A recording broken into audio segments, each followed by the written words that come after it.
Good morning. मैं doctor Jyoti Gautam, assistant professor department of sociology, government Meera girls college, आज MA final की class में आपको पुनः भारतीय समाज के अतीत और वर्तमान को जोड़ते हुए समझाने का प्रयास करूंगी कि भारतीय समाज और संस्कृति कितने प्राचीन और कितने पारंपरिक हैं। इसका पार्ट 2 आज हम प्रारंभ करते हैं। पिछली क्लास में हमने इसके भारत को समझा था कि प्राचीन भारत कैसा है। आज की क्लास में हम पढ़ेंगे मध्यकालीन भारत।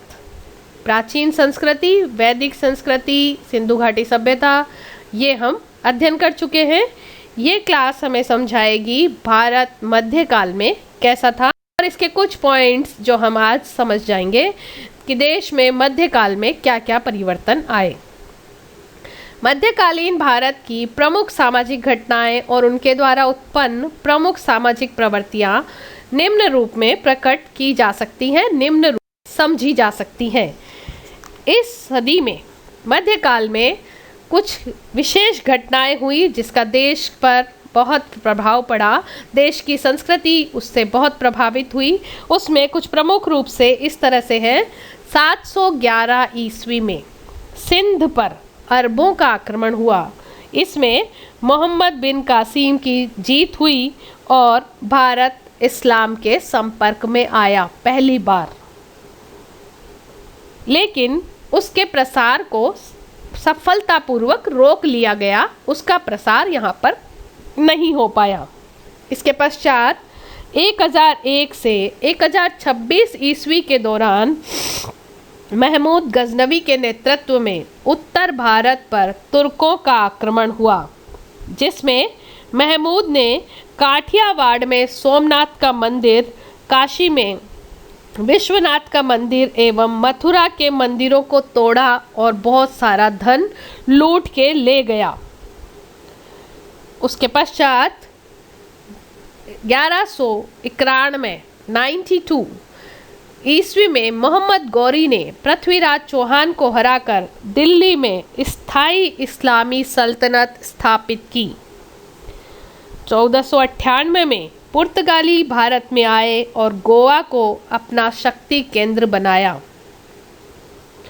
1526 ईस्वी में मुगल साम्राज्य के संस्थापक बाबर ने पानीपत की लड़ाई में सिकंदर लोदी को हराकर एक शक्तिशाली राज्य की नींव डाली। बाबर ये कहता था कि पहले अच्छा शासक बने मुसलमान बाद में, और इसी को उनके सारे वंश वाले लोगों ने, राजाओं ने, शासकों ने निभाया। उसके पश्चात अकबर एक महान सम्राट हुआ जिसने हिंदू और मुसलमान के समन्वय का आदर्श स्थापित किया। उसके पश्चात उसका बच्चा जहांगीर ने भी इसी नीति को अपनाया। उसके पुत्र शाहजहां ने भी इसी नीति को अपनाया। विश्व प्रसिद्ध ताजमहल शाहजहां के काल में ही निर्मित हुआ, परंतु उसके उत्तराधिकारी औरंगजेब ने पुनः धार्मिक असहिष्णुता, धर्मांधता तथा मंदिरों के तोड़फोड़ की नीति को अपनाकर इस महान राष्ट्रीय साम्राज्य को पतन की ओर ले जाना प्रारंभ किया। 1608 ईस्वी में ब्रिटिश ईस्ट इंडिया कंपनी की स्थापना हुई। अंग्रेजों ने भारत के साथ व्यापार करना प्रारंभ किया। 1664 ईस्वी में फ्रांसीसी ईस्ट इंडिया कंपनी की स्थापना हुई और फ्रांस का भारतीय उपमहाद्वीप में प्रवेश हुआ। इन सभी राजनीतिक घटनाओं का भारतीय समाज व्यवस्था पर बहुत प्रभाव पड़ा और भारतीय समाज में कई नए आयाम जुड़े। इस्लामी संपर्क से भारतीय समाज में दो बड़े संगठित धर्मों के सह-अस्तित्व और सामंजस्य की प्रक्रिया का प्रारंभ हुआ और भारत ने इस्लाम से बहुत सीखा और इस्लाम ने हिंदू धर्म से बहुत कुछ सीखा और धीरे धीरे यहाँ पर अन्य धर्मों की भी स्थापना हुई। इससे हिंदू धर्म की पारंपरिक कठोरता और बढ़ गई। वे अपनी जातिगत संरचना के अंतर्गत और सिकुड़ गए। शायद उन्होंने इस्लामी आक्रामक व्यवहार से बचने के लिए इस नीति को अपनाया। इस्लाम का अंगीकरण और कभी-कभी धर्म परिवर्तन भी उस समय देखा गया। राजनीतिक क्षेत्र में हिंदू प्रतिरोध की प्रक्रिया का भी उदय हुआ, जो प्रारंभ में रणथंभौर में हमीर देव के नेतृत्व में शुरू हुई और फिर उसका केंद्र मेवाड़ के राणा बन गए। औरंगजेब का शासनकाल आते आते पंजाब में सिख, दिल्ली के आसपास जाट, बुंदेलखंड में बुंदेले, राजस्थान में मेवाड़ के सिसोदिया और मारवाड़ के राठौड़ तथा महाराष्ट्र के मराठे हिंदू प्रतिरोध के विकसित केंद्र बन गए। इन सभी सामाजिक परिस्थितियों से भारत में महिलाओं की स्थिति में बहुत गिरावट आई और उनके साथ बहुत सी कुप्रथाएं लाद दी गईं। पर्दा प्रथा बहुत कठोर हो गई, साथ ही सती प्रथा का विस्तार हुआ। महिलाओं को अधिकांश रूप से पर्दे में रहना प्रारंभ कर देना पड़ा और यदि किसी महिला के पति का देहांत हो गया है तो उसे सती होना अनिवार्य कर दिया गया। सती प्रथा का बहुत ही उस समय पर प्रसार हुआ।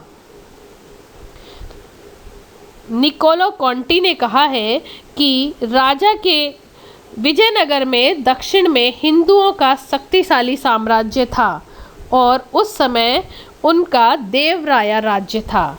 कॉन्टी ने लिखा है कि राजा के 12,000 पत्नियां थीं और उन सभी पत्नियों ने लगभग बहुत सी पत्नियों ने उसके मृत्यु पर सती होना अंगीकार किया।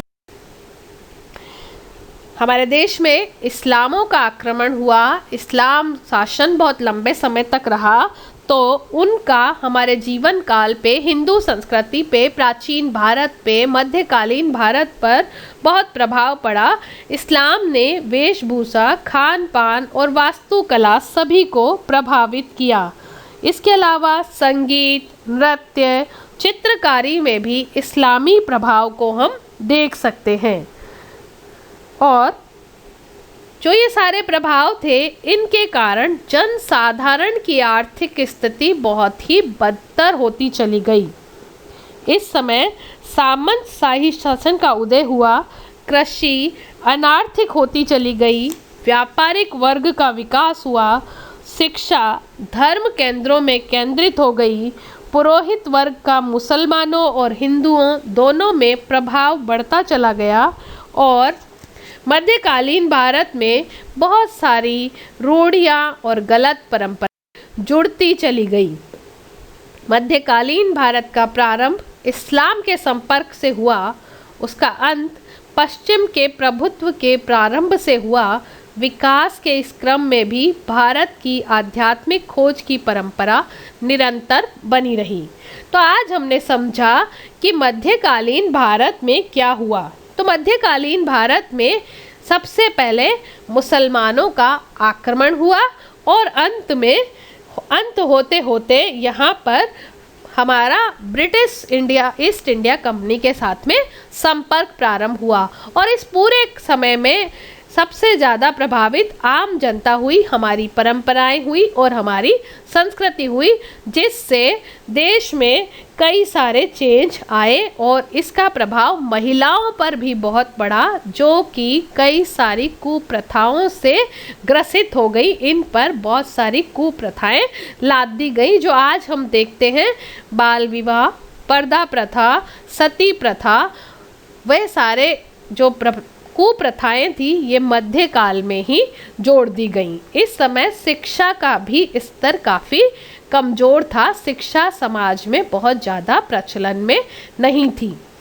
तो मध्यकालीन भारत प्राचीन भारत की जो गौरवशाली संस्कृति थी, उससे पतन की ओर जाता हुआ हमें दिखाई दे रहा है।